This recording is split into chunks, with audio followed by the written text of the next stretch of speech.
On Senator Manny Villar standing in the surveys may be improving, but the C5 road extension controversy continues to hound him.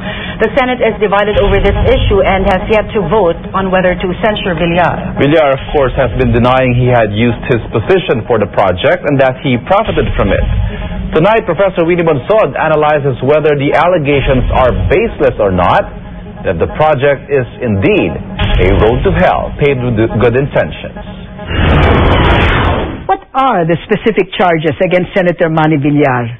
Based on Senate Report 780, stripped of all the legalese, the charges are that he used his position and influence to cause a government roadway, the so-called C5 road extension project, to be built, and that the road was unnecessary, financially disadvantageous to the government, and would actually yield him enormous financial benefits.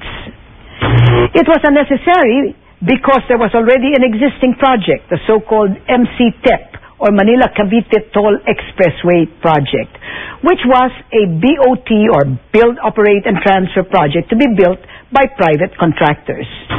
It was financially disadvantageous to the government because the Villar proposed project would be longer, it would be built entirely by the government on government funds, and it would result in tremendous financial benefit for Villar because first it would pass right through his property so that the government would have to pay him road right-of-way amounts, while at the same time the value of those properties would be considerably enhanced.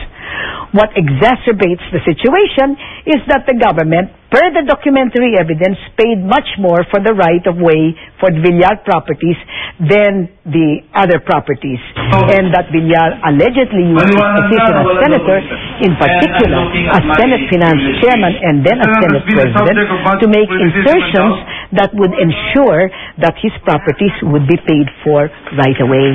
What is Villar's defense?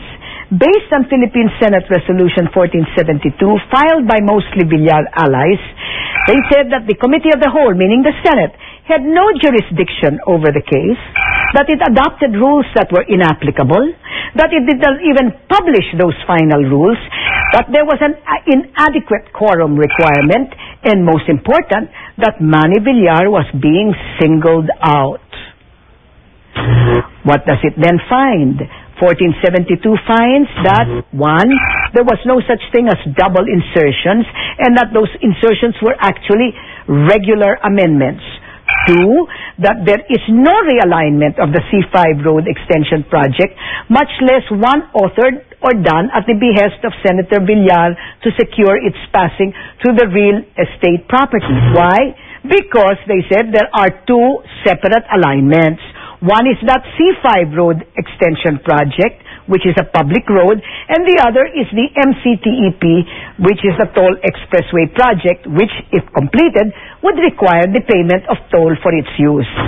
And 3, that there was no overpricing because the right-of-way payments were based on properly certified zonal valuations, that all requirements were complied with, and that there was no participation by Villar or his staff in the acquisition of the properties. What can we make of these conflicting opinions? A picture is worth 1,000 words. So here is a map prepared by GMAnews.tv to show what the case is all about.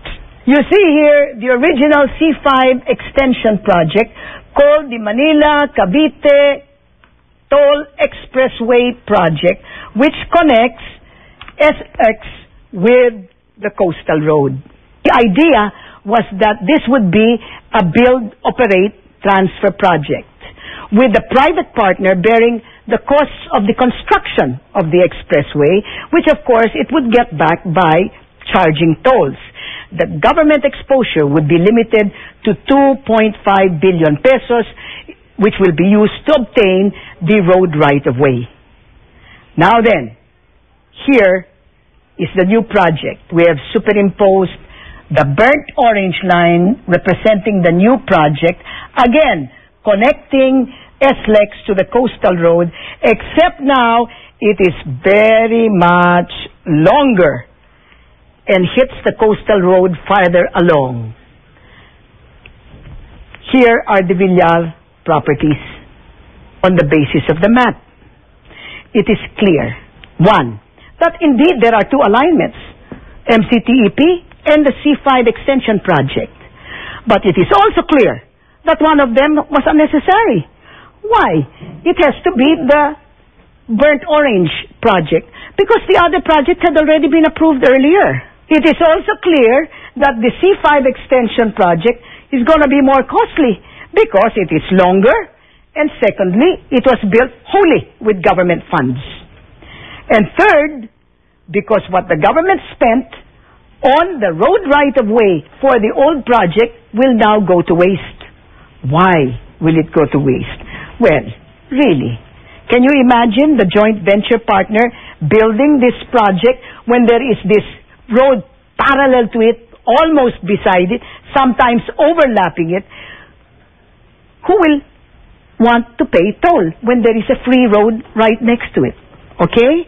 And finally, it is very clear that the greater length of the C5 extension project enables it to pass through all the Villar Company properties, Golden Haven, Adelpha, Camellia, Azalea.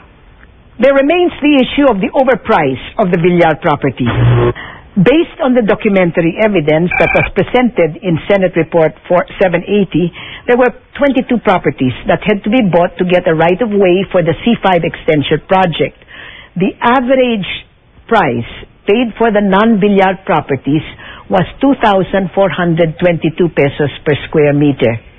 The average price paid for Villar properties was 11,519 pesos per square meter for mostly raw land.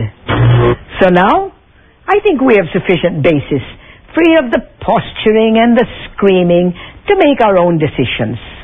Just remember, no issue is either too big or too small to affect you.